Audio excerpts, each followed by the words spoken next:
reported today in The Verge. Facebook tells U.S. Attorney General it won't remove encryption from its messaging apps.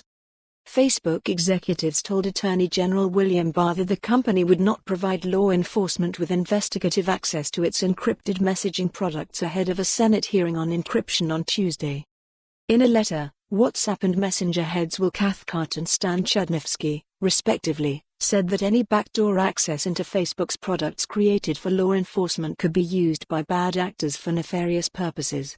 For this reason, Facebook denied Barr's request to make its products more accessible.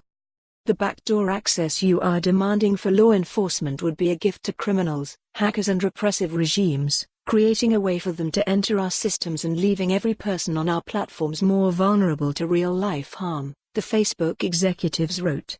People's private messages would be less secure and the real winners would be anyone seeking to take advantage of that weakened security. That is not something we are prepared to do. Earlier this year, Facebook's CEO Mark Zuckerberg announced that the company would pivot heavily into end-to-end encrypted messaging. The underlying infrastructure of its three messaging products, Instagram, WhatsApp, and Messenger, would be tied together and made more private. In October, the Justice Department took issue with Facebook over this privacy announcement, suggesting that the company's plan would benefit criminals, primarily sex traffickers and pedophiles. Companies should not deliberately design their systems to preclude any form of access to content even for preventing or investigating the most serious crimes, Barr said. Facebook's Tuesday letter was sent in response to Barr's October inquiry and came ahead of a Senate judiciary hearing on encryption.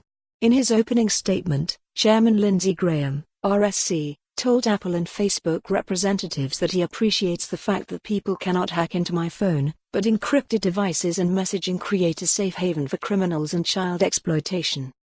At the hearing, Facebook's Director of Messaging Privacy, Jay Sullivan, told senators that the company thinks it is critical that American companies lead in the area of secure and encrypted messaging, because, if not, companies originating in foreign countries would provide the same services. If so, Sullivan suggests, those companies would be further out of reach and uncooperative with U.S. law enforcement officials. Facebook and other big tech companies have repeatedly made similar statements regarding foreign governments, primarily China, when arguing against broader regulatory threats involving data privacy and content moderation. For more on this story, visit the news article link.